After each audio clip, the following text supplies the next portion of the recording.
اچھا ہم صاحب، ایک چیز جو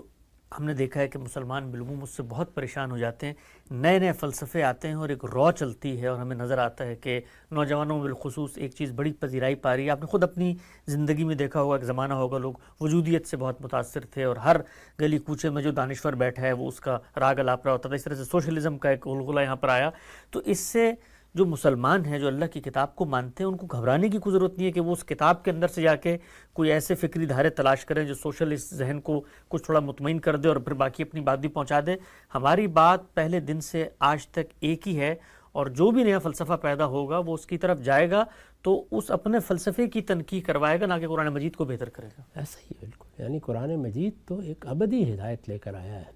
وہ اس کائنات میں جو اصل مسئلہ ہے اس کو موضوع بنا رہا ہے، اور ہر پہلو سے استدلال کر کے یہ بتا رہا ہے کہ تمہارے انفس میں بھی اس کی نشانیاں ہیں، آفاق میں بھی اس کی نشانیاں ہیں، تاریخ بھی اس کی گواہی دیتی ہے، اور اگر تم غور کرو تو تمہارے باطن میں اللہ تعالیٰ نے اس کے لیے بہت سی نشانیاں ودیت کر دی ہوئی ہیں۔ تم اپنے اندر اگر دیکھو گے تو وہاں ایک نیا جہان پاؤ گے، وہ اس جانب متوجہ کرتا ہے۔ تو قرآن مجید کی طرف جس طرح کہ وہ فی الواقع اپنی دعوت پیش کرتا ہے، توجہ کرنی چاہیے۔ یعنی قرآن مجید کو عام کرنا، قرآن مجید کا پیغام پہنچانا، لوگوں کو آمادہ کرنا کہ وہ قرآن مجید سنیں، غیر مسلموں کو بھی اللہ کی کتاب سے متعارف کرانا۔ اس وقت اللہ تعالیٰ نے ایک بڑی غیر معمولی چیز پیدا کر دی ہے، اور وہ یہ ہے کہ ہم قرآن مجید لوگوں کو سنوا سکتے ہیں۔ قرآن مجید اپنی تالیف کے لحاظ سے ایسی کتاب ہے کہ یہ خطبات کی صورت میں ہے، اور خطبات میں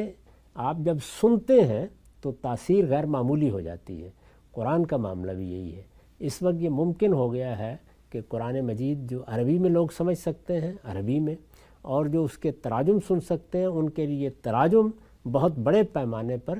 سننے کے لیے فراہم کر دیے جائیں۔ اگر لوگ سنیں گے تو وہ قرآن مجید کا مدعا کیا ہے، وہ کیا بات کہتا ہے، کس چیز کی دعوت دیتا ہے، اس سے اپنے آپ کو مانوس کر لیں گے۔ قرآن سے لوگوں کو مانوس کرنا یہ ظاہر ہے تعارف کرا کے ہوگا، کتاب کیا ہے یہ بتا کے ہوگا، کتاب کے بعض حصے لوگوں کو سنا کے ہوگا۔ میری تو ہمیشہ بڑی آرزو رہی کہ ہمارے ہاں ایسے لوگ اٹھنے چاہیے جس طریقے سے بعض تبلیغی جماعتیں مختلف کتابیں کھڑے ہو کر سناتی ہیں، اللہ کی کتاب سنائی جائے۔ کوئی آدمی اٹھے اور اٹھ کر یہ کہے کہ یہ دیکھیے میں سورہ ہود آپ کو پڑھ کے سنا رہا ہوں، یہ دیکھیے میں آپ کو قاریہ پڑھ کے سنا رہا ہوں، یہ دیکھیے میں آپ کو الحاقہ پڑھ کے سنا رہا ہوں۔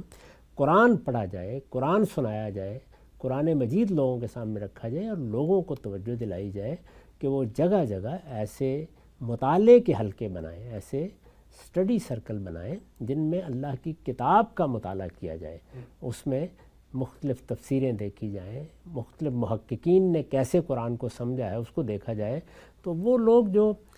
اعلیٰ استعداد رکھتے ہیں اس کے لحاظ سے، اور جو عام طریقے پر کسی کتاب کو پڑھتے ہیں تذکیر کے لیے، وہ اس طریقے سے اس سے استفادہ کریں۔